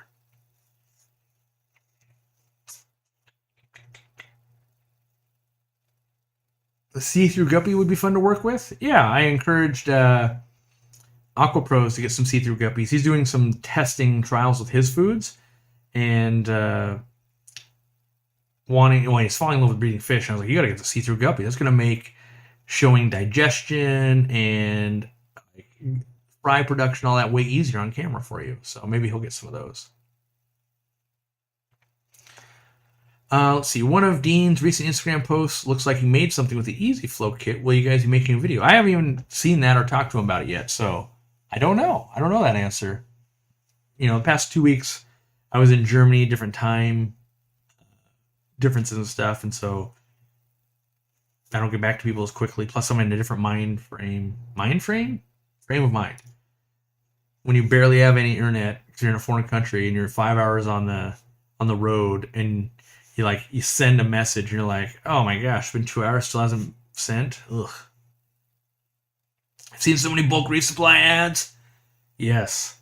Just wait till you get to see the bulk reef fresh ads. They're leaning into that hard. I'm interested to see if that pans out for them, because they've launched, here's a promo they don't have to pay for. They've launched the BRS Fresh YouTube channel, under 1,000 subscribers. They've hired, well, I'm assuming hired. Maybe everyone's doing it out of the goodness of their heart. I don't think so, but MJ Aquascaping, Jeff Sensky, Jordy Scaper, Trev, like there's a lot of people showing up on that channel, and I don't think they're doing it for free. So I'm interested to see if they can launch a YouTube channel and a side of the fresh business when that's not their specialty. And to me it seems it's the same reason I don't go into saltwater, because it's not my passion. And I see it when I look at the freshwater side. I go, this is completely. It's like if you went out of your way to take all the products that people tell you should sell, but you don't know the hobby, you would sell this.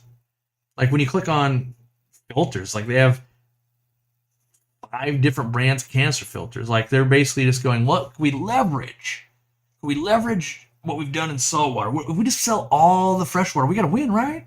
Yeah, we just sell it all. That'll work. I'm interested. I'm watching it for sure going, I don't know. I don't think that's a good strategy, but what do I know?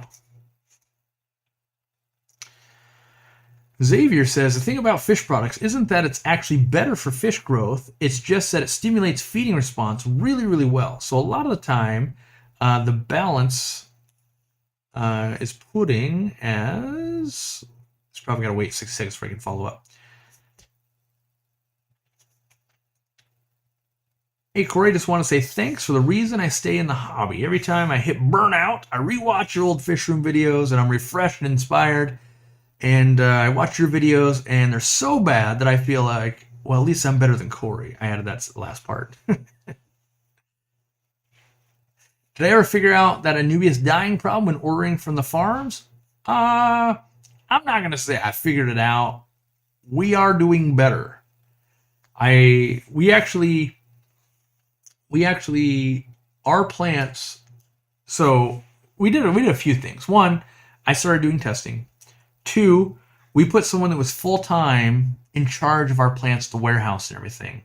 And then 3, we've been ordering from different sources and managing stock and everything better. And our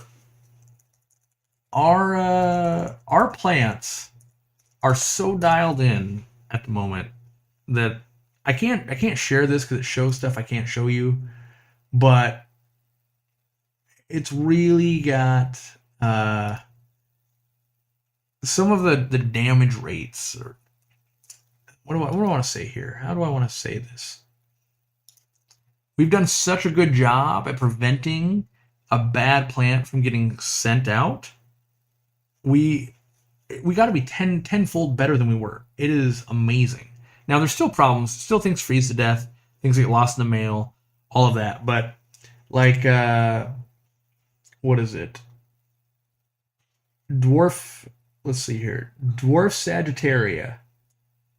Our total defect rate is 5.47%, which is kind of high actually for what I'm seeing here. Our Monte Carlo defect rate is 1.07%. So by managing how much we're buying, we actually changed how we receive some of the plants as well. We've changed processes internally. We have a full-time plant buyer and manager at the warehouse, and I've been doing testing and working with them, and we added some more sources. So we've brought something that was a little bit problematic. We also every shipment goes with a liner now every time, whether it needs it or not. It used to be only whether it needed it. So now we want to eliminate one more variable, and so we're investing even more money into it. But we really got it dialed in to a point where I'm impressed, and I put the screws to this data because that data is too good to be true. And I scrutinized it, looked through orders and looked, and it was true. And so I'm still in disbelief, but yeah. So I'm happy with the progress we've made on that. That was one of our big things we were working on last year. Is we got to fix that. We were at a point where we're either going to stop selling plants because they're not profitable, or we're going to dial it in. And the problem was, without me being there to do a lot of the managing and helping on the buying, quality was slipping because we just didn't have anybody. It was like we managed it with like 10 people. They can tell me better. When you put one and then hold them accountable to it, that was the secret sauce. So now we're doing amazing. Yeah. All right.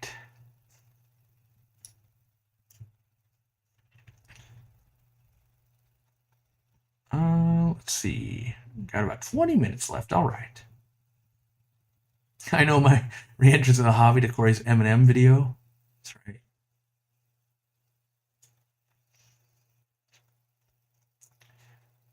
What's the best way to get rid of staghorn algae in your aquarium? I like to use a combo. I like to start with algae eaters, see if they'll get ahead of it. And by that I mean Siamese algae eaters, flagfish. If they don't get rid of it, then I like to use hydrogen peroxide. I drain the tank down real low, spray it, let it sit for 5 to 10 minutes, fill it back up.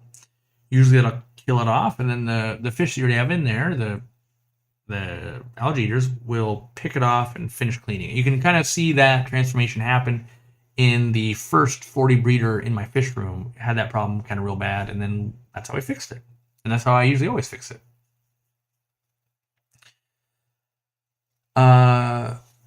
Grill Delay is asked, do I remember the nutritional studies? Do I remember what species?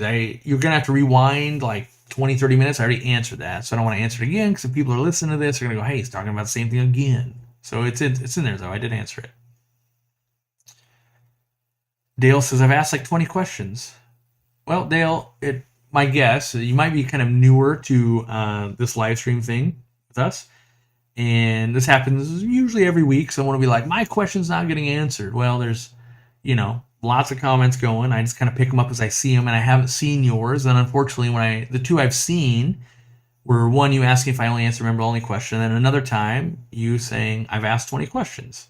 So it's this delicate balance between spamming your question if it's really important, but not spamming the chat and getting banned. So it's like, okay, well, every 10 minutes, kind of, let me allow my question in there again. Maybe Corey will see it.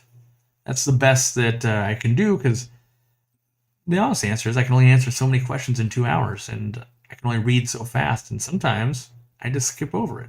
One thing you can do to help you can @Aquariumcoop. It brings up a little orange thing on the thing. It makes it stick out a little more. You can also super chat it, but I don't want you to seem like I'm only going to answer if you spend money, because that's not true. If you remember, you get once a month. After the first month, you get a little green chat thingy. Those are some ways to make it stand out. You can also ask on our forum or the Facebook group. You can also leave a comment here, and those are all chances. I don't have enough time today to answer everybody always, so I won't even come in and promise you that I'm going to be able to do that. But I will say I always try my best. If I see it, especially now that I know you're trying to ask it, I will go out of my way to be like, hey, that guy was asking, I should answer it. But I don't always see it. I just got a bag of Java moss I've got on Facebook. It was like $25, but I can't find any local that's not growing out of water. Yeah, it's hard to get Java moss not growing out of water. We had to search and search and search and search for it. It's not easy, because it likes to grow algae on it, which doesn't make it profitable once it's covered in algae. Let's see here. My city is switching to river water instead of the well water we've had for the last 30 years. What do you guys recommend to get my aquariums acclimated safely to the new water? I would probably just take note of when the switchover is happening, and I would go out of my way to make sure I've kind of got my aquariums running as well as I like them to run beforehand. And then when the new water is available to you, I would just do 10% water changes, maybe every week, just little water changes. Well, that's not true. The first thing I would do, I would test the water. I would go, okay, the switch has happened. Let me test the water. And I would test the water every time before I did a water change for probably the next couple months, just to make sure, because they might switch it over and then they might make a change and do another thing, right? And so I would do that. And if it's way off, then I would change only 10% at a time. If it's not that far off, I would go, just back to normal. That's how I would do it. Why does the internet seem to think that goldfish require 4 sponge filters and a hang-on back, or your fish will not thrive? I believe it to be the statement more is always better has gotten out of control. And so I think it's much easier to I think it's much easier to recommend more filtration than it is to teach someone how to do it with less. And it's much easier to recommend you should change water every 3 days than it is to teach someone how to balance aquarium parameters. And I'm not saying people don't try to do it. I'm saying what is easier. And so this is where it develops from. Like, okay, you've got the betta people, the oxalotl people, and the goldfish people, and the discus people.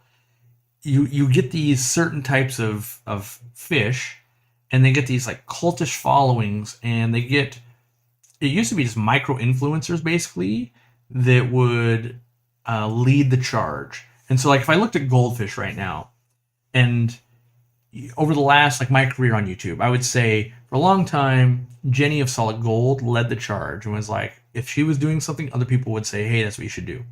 My guess, and I haven't watched really any of his content, but I bet there's some of that going with Luke's Goldfish. Big content creator, he's doing it, this is showing success, that's what I'll do. You also had like Dandy Arandas. It wasn't really on YouTube, but same thing. And you also had like, what was that food that was very popular for goldfish? It was something gold. But you basically, you get these people that get propped up because they're successful, and it's easier to copy what someone's doing that's successful than to start and learn it all yourself. And so that's just human nature. Why go through all the misery of learning? Like, well, you can't keep 72 goldfish off of one nanosponge filter. Like, it's easier to go, oh, well, that's what they're having success with. I'll copy that. And then a lot of times people go, well, I see them doing it, but I'll add another one because another one will give me just a little more backup. And then the next person sees that person and goes, oh, they were using 4. I'm going to use 5. Ooh, they're using 5. They're really good. I'm going to use 6 just in case. And I think you kind of get that domino effect going. Yep, you're killing your fish if you don't run 8 FX6s on a 20-gallon tank. Same thing with African cichlid people. I swear they like measure their tanks in FX6s. I've got a rainbow fish standing up, tail down, face up, swims fine. Could it be swim bladder? Tank mates seem fine. Sounds like it. Sounds like something's not right. Have you been able to see it go poop? If it's still eating and going poop, then probably just a funky swim bladder. If it's not, could be, you know, if you're seeing a swollen belly, could be constipated. Yeah, there's not, I'm not good at curing that type of disease, and I don't think it's like a repeatable thing. So I don't have like, oh yeah, do this, you know, so this one unknown trick saves swim bladder. I'm just gonna start naming my videos that, everyone will click on it because no one knows how to beat it reliably all the time. I've never looked so hard. I'm still looking for that Dale guy asking a question. I don't know, maybe rage quit. But I just don't, I'm trying so hard not to skip him on accident for like the 9th time. Or I guess it'd be the 20th time. Disproportionate. Alright. Thanks to your channel, I've got 7 tanks and love breeding guppies. Any suggestions on a live bear to try after guppies? What do I think? What do I think is real fun? Something colorful. Variatus platies. I love platies. Platies, I would go out on a limb and maybe say I like them better than guppies, but guppies can go in so many more setups. Yeah, but I love platies. One of the wholesale facilities I visited had the best selection of live bears I've ever seen. It was called EFS. And where were we? We were, was it on the way back from Bavaria? I think it was on the way back from Bavaria. So still in Germany, but man, that place, they were doing some cool stuff with live bears. They also had, for the Murius puffer, they had red versions and non-red versions. I never see the red versions in person. Let's see. Great to see you back. Was rewatching old Real Fish Talk episodes. There's many classics. Any chance you would get a discus speaker for the member videos? For sure. I don't. Well, we've tried to get Dick Owl sometimes, but the tech problem might be too much for him. It's getting old. We could probably have Dean do it. People don't know Dean. Dean was a fairly big player in the discus scene for quite a long time. Him and Dick Owl made a lot of stuff happen But there's got to be other people too. Like the discus breeder I met doesn't speak a lot of English in Germany when I was there. Because when you're trying to hire a speaker, it's not are they just the best at what they do. Do they have a good presentation? Do they know how to use the technology? Will they understand the format? And we've gotten it wrong sometimes where it's like this person is amazing in person, and then you get them in there and you're like, oh, but they are terrible in front of a camera. Like they don't get it. Like, oof, gotta vet for that a little better next time. And so we put a lot of work into building a list, refining it, interviewing, trying the technology, and all of that before they ever make it to you. So when we really feel bad when there's any kind of technical hiccup going on, because we make them rehearse. Like we're paying, one of the reasons we pay $500, you have to come to rehearsals. It's not just show up and hope for the best, because we really want it so that it's a good experience. And sometimes it's just like the internet's having a problem or something changed with their computer, but we literally do rehearsals before we get to the point where they're actually talking with us, and part of that is interviewing and all of that. So yes, we would definitely have a discus speaker, and maybe we'll create that. Maybe you could send it to shipping at aquariumcoop.com. But if you know of a really great speaker, you can always submit it to us and we'll forward it to our team, and then they'll do research and figure out, is this a good fit? Will they be able to do technology? All of these things. And usually what we try and do is we try to see them first. So, have I ever seen them speak, or do they have someone who'll vouch for them? That kind of stuff. So,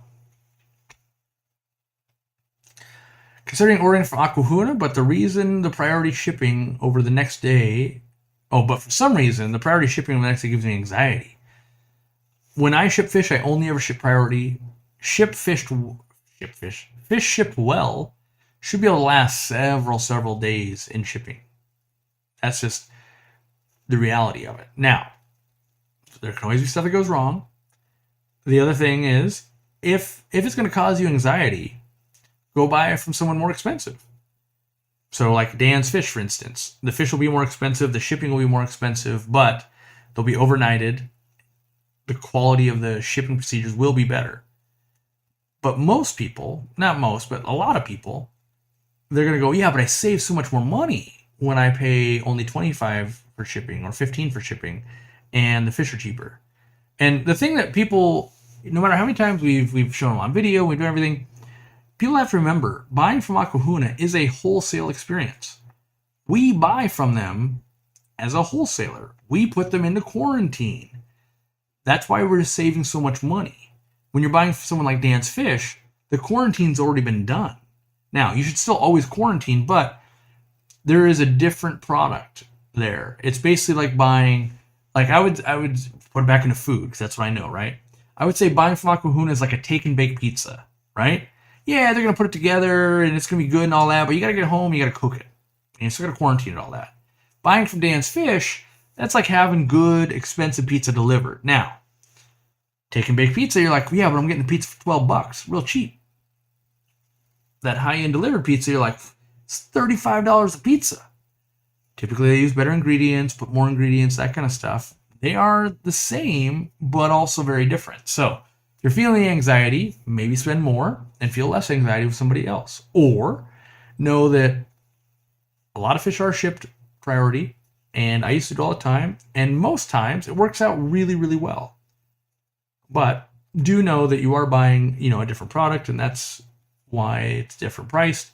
But I'm only speaking to those two. What I would also say is, just because someone's more expensive doesn't necessarily mean they're better. And there's plenty of people who charge a lot of money and are still pretty bad. It's undercooked. So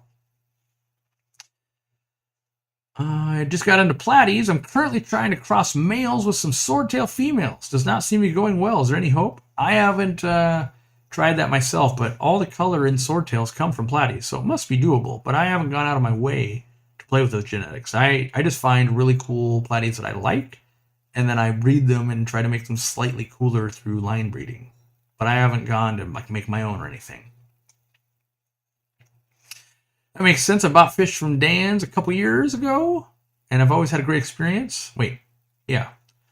Way happy to see you partner with him. It was kind of inevitability. With partnering with Dan's Fish, it seemed too good to be true what he was trying to do. He was, raising money. He was going to build it from the ground up. It seemed like a lofty, lofty, lofty, lofty goal. And I wasn't willing to hitch my wagon to that because if it went wrong, I'd look bad. But after watching what he's been doing for many years and continually, like twice a year, be like, hey, what you thinking? You into it yet? I'm like, I don't know. Still kind of jury's out. And then, he hit me up again, like, let's say 6 months ago. And I go, I've been watching live stream. I've been following you, and I don't really have a reason to not support you. I'm going to do some testing and all that. And it all went really well. And so now, and people were asking why I didn't support them. And it was starting to like make me go, well, I don't want to make him look bad. Just because I don't support one doesn't mean they're bad. Most times it just means I haven't. For me to put the seal of approval on something, a lot of work's got to go into it. And I don't take that lightly because I'm helping you guys spend your money. And if I guide you incorrectly, not everything goes right all the time. I mean, Aquahuna's had problems. Dan Fish has had problems from time to time. We've had problems. But, I hope that it's 95% of the time it goes right. And that's my goal. Any floating plants you recommend for a beginner? Get yourself some water lettuce. Should be cheap and great looking plants. Is my med trio safe for shrimp? In my experience, it's always been safe. That being said, I wouldn't go out of my way to use extra meds if you didn't need to. But yes, and if you're treating shrimp in general, like you're trying to get rid of parasites, only the Paracleanse will really have an effect, in my opinion. We are getting close to the 1 million mark. Carson Anderson, did I see that did my wife tell me you're finally setting up an aquarium again? Is she right? But yes, we are getting close to the 1 million. And, this gives me a chance to play with my new stuff. So, let me do this. Once I hit the 1 million, I'm going to live in this mode with the big head. I'm going full-time big head mode once I hit the 1 million. That's right. I don't think anybody else got the big head. Only Corey gets the big head. All right. Love your videos and new to the channel. Quick question. Can you put clown killies with scarlet bass in a 10-gallon? If so, how many of each? I'd get one scarlet badass and I would do like a group of 6 clown killies. That's what I would do. I would also add in some other fish, like maybe some like pygmy loaches and stuff like that. But yeah, maybe even some Norman lampi killies. Let's see here. I was surprised 1 million didn't happen sooner. Yeah, I don't know. It takes a certain viewer that wants to watch this, because kind of brutally honest, I don't just put the best looking stuff on camera all the time. And for X amount of people, I'm just a sellout because I'm trying to sell you guys stuff. But I think over time, the reputation and really what I look for is how are we doing on Reddit and Facebook and forums and YouTube. And for the most part, I think the reputation is like, you might not like us, but we don't really go out of our way to do anything bad. There's been mistakes. We've lived up to them. We try to remedy them.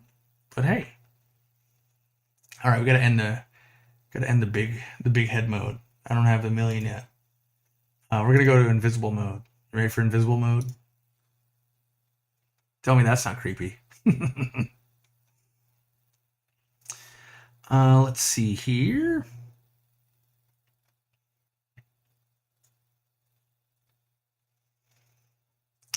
I'm invisible. Let's see. Been a casual of your channel for a while now. I practically live across the street from the Aquarium Co-op. Good. My wife could not be laughing any harder right now. I don't even know if you heard that on camera, but that was the loudest laughing ever. Let's see. My Vallisneria gigantica is struggling in my tank with growing after a certain point in the 55. After it hits the water level, it seems to stop growing and start dying off. What's going on? Do you have a ton of flow going on or anything? Maybe that's giving you some problems. If it's only when it reaches the top, I don't really have another reason why that it would be having problems.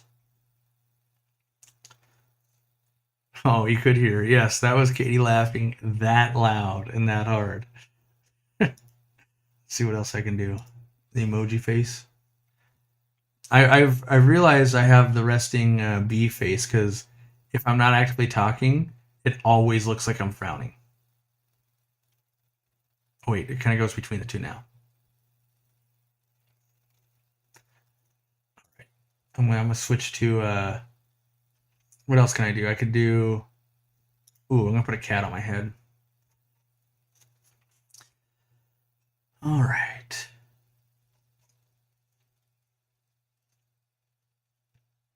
Let's see here. Black out the rest of the screen, just the big floating head.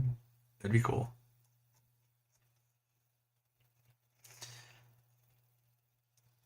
I should have chat on screen. I don't know. I'm not a big fan of seeing the chat on the physical screen. I feel like it's distracting, and I realize it could be good like on a TV and stuff. Whenever I've watched it, I've never, like, even when I have a big screen or something, it's never like the right resolution to be like, yeah, I'm just read chat. I always end up opening it to read it. So that's why I do it that way. How do I tame wisteria? Water wisteria? I don't think you do. That thing grows like a weed.